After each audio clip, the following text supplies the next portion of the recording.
Oke guys, assalamualaikum warahmatullahi wabarakatuh.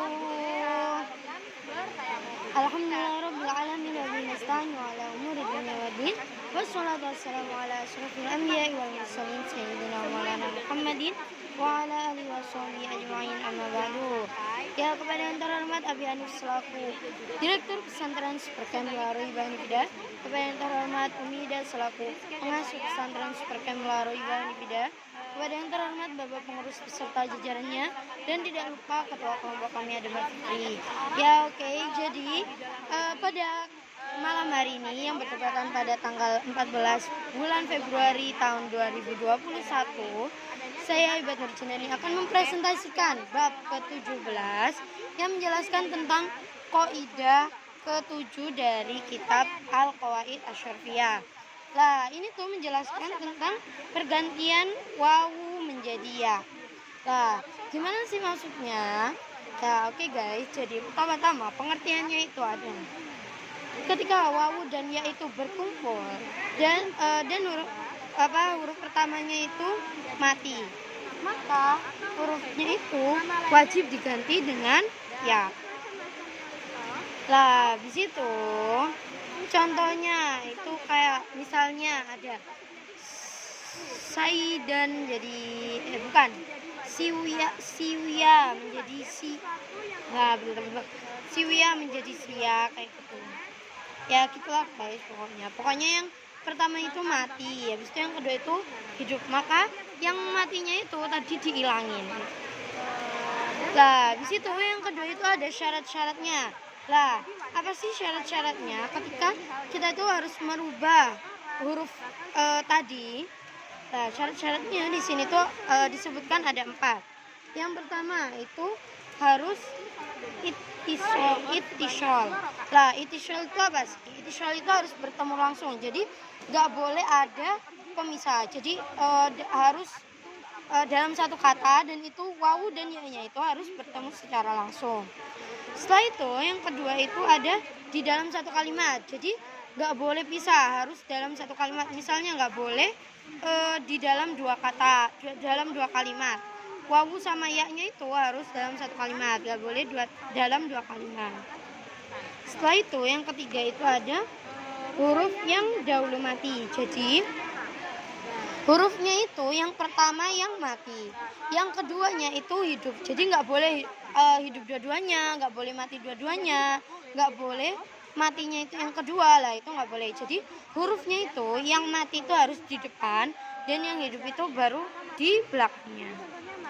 Nah, habis itu yang terakhir itu harus sepi dari sesuatu yang tidak asal. Jadi misalnya wawunya itu nggak asli atau nggak asal, lah itu tuh nggak boleh diganti dengan ya tadi. Jadi hurufnya itu harus asli atau harus asal tadi. Setelah itu ada pergantian syadz. Lah, syadz itu apa sih? Syadz itu adalah hukum yang telah ditentukan ketika kita tuh tidak bisa mencapai syarat-syarat yang telah ditentukan, yang ada 4 tadi.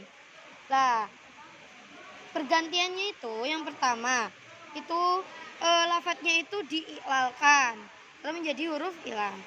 Setelah itu yang kedua itu ya-nya itu bisa diganti dengan wawu. Lah, yang terakhir itu lafadznya bisa disahihkan. Jadi kalau kita nggak bisa memenuhi syarat-syarat 4 tadi, itu bisa diganti, diadakannya pergantian yang syadz tadi. Itu ada 3 ini. Setelah itu yang terakhir itu alasan pergantian. Alasan. Nah, jadi alasannya itu apa sih? Alasan diadakannya pergantian 17. Jadi alasan-alasan pergantian itu aku nggak bawa kitabku di. Nah, alasan-alasan pergantiannya itu ada 4 guys. Yang pertama ada 2 doang. Yang pertama itu kenapa sih diadakan alasan ini? Karena itu dapat agar kita tuh dapat mengidghamkan atau hurufnya itu dapat diidghamkan. Habis itu pengucapannya itu akan menjadi ringan. Lah, ini tuh ada dua kan ya. Yang pertama itu ketika ya-nya, kenapa sih ya-nya itu kenapa diganti, karena ya-nya itu hukumnya hukumnya ya itu lebih ringan daripada wawu. Makanya digantinya itu wawunya itu digantinya menjadi ya, bukan menjadi wawu.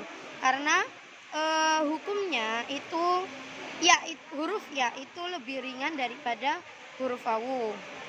Setelah itu, yang terakhir itu yang kedua itu menimbulkan keserupaan. Jadi ketika diganti dengan huruf wawu itu menimbulkan keserupaan yang sama dengan lafaz-lafaz yang lainnya. Jadi kita gantinya itu dengan huruf ya. Ya, jadi kemanya peta imajinasi saya pada malam hari ini adalah kita tuh mengetahui kaidah-kaidah ketujuh, habis itu mengetahui bagaimana sih pergantian wawu menjadi ya, syarat-syaratnya apa, pengertiannya apa, habis itu pergantiannya sampai ke yang syadz tadi itu gimana, alasannya apa, kayak gitu. Ya, oke guys. Jadi buat kalian selamat hari kasih sayang. Karena itu bertepatan dengan tanggal 14 Februari. Oke guys, jangan lupa ini tahun 2021 loh guys. Ya, oke, happy Valentine.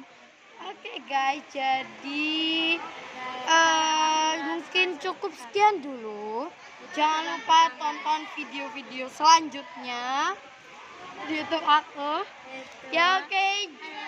Jangan lupa like, subscribe, and comment. Ya, oke. Mungkin cukup sekian dari saya dulu, kurang lebihnya mohon maaf. Wassalamualaikum warahmatullahi wabarakatuh.